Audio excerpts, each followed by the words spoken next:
Back to the book. Captain Dederick wrote of the flight in and the situation on the ground. Assaulting Albany, we picked up 5 bullet holes in the helicopter. Things were bad. I found out when I landed that the battalion was shot up pretty bad. So we came in the nick of time to their rescue. The main part of 2nd Battalion, 7th Cav was on their last ditch stand at Albany. Little Bighorn revisited. And here's Rescorla talking. Looking sideways, I saw a trickle of blood down the pilot's sleeve. This is as they're flying in. The choppers dropped a few feet. The pilot yelled at the gunner. The gunner snarled, "Get out." I hesitated. "Get the fuck out." 4 of us dropped a bone-jarring 10 feet. Now inside the battalion command group perimeter, Rescorla took stock.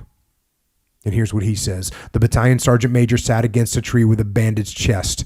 "We got hit bad, sir. Real bad." The wounded were gathered 30 yards from the CP. Only half my platoon had arrived. The other ships turned back because of the ground fire and darkness. The perimeter was an oval island of trees. 3 platoons could man the perimeter, but with the exception of our people and Pat Payne's recon platoon, there was no unit cohesion. Colonel McDade slumped against a tree. He looked exhausted. He was exceptionally silent. Major Frank Henry, his executive officer, was reassuringly active. A short fire plug of a man, Henry waved a welcome, working the radios. Captain Joe Price, the fire support coordinator, crouched beside him.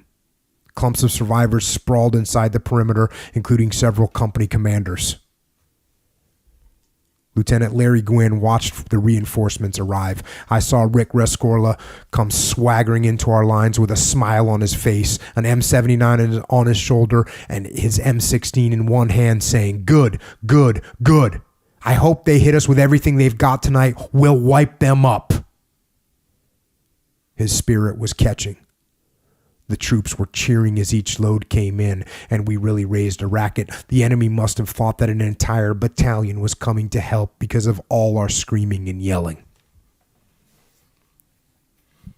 Major Henry directed that I round up some men and police all the ammo resupply which the choppers brought in on the last flight. It was lying in crates on the far side of the LZ. Somehow, we got it all into the perimeter. As I came back with the last load, I passed right over the body of that North Vietnamese I'd killed early in the fight. There wasn't much of him left, and I didn't give a damn. So, I mean, there you go. There you see one leader makes a difference. One leader makes a difference. Here these guys are completely surrounded, dead and wounded everywhere, and Rick Rescorla comes in and says, "Good, I hope they bring it tonight. We'll wipe them out." Back to the book. Lieutenant Pat Payne of the recon platoon was just as happy about the reinforcements as Gwynn. We were all very surprised to see those helicopters come in. We were only securing one side of the LZ, so when the guys would jump off the helicopter, we hollered at them which way to come. I had a feeling we had actually been rescued. That and the fact that the cavalry had arrived just like in the movies. I admired the courage it took to land in Albany. Lieutenant Rescorla was one of the best combat leaders I ever saw during 2 tours in Vietnam.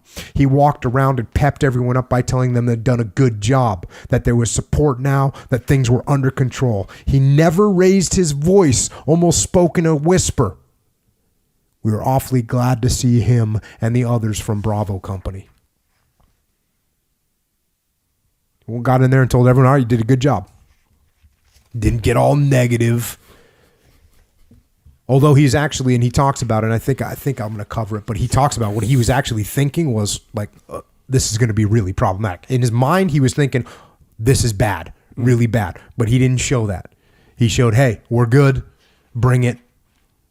You're good now. Good job. Get ready to get it on.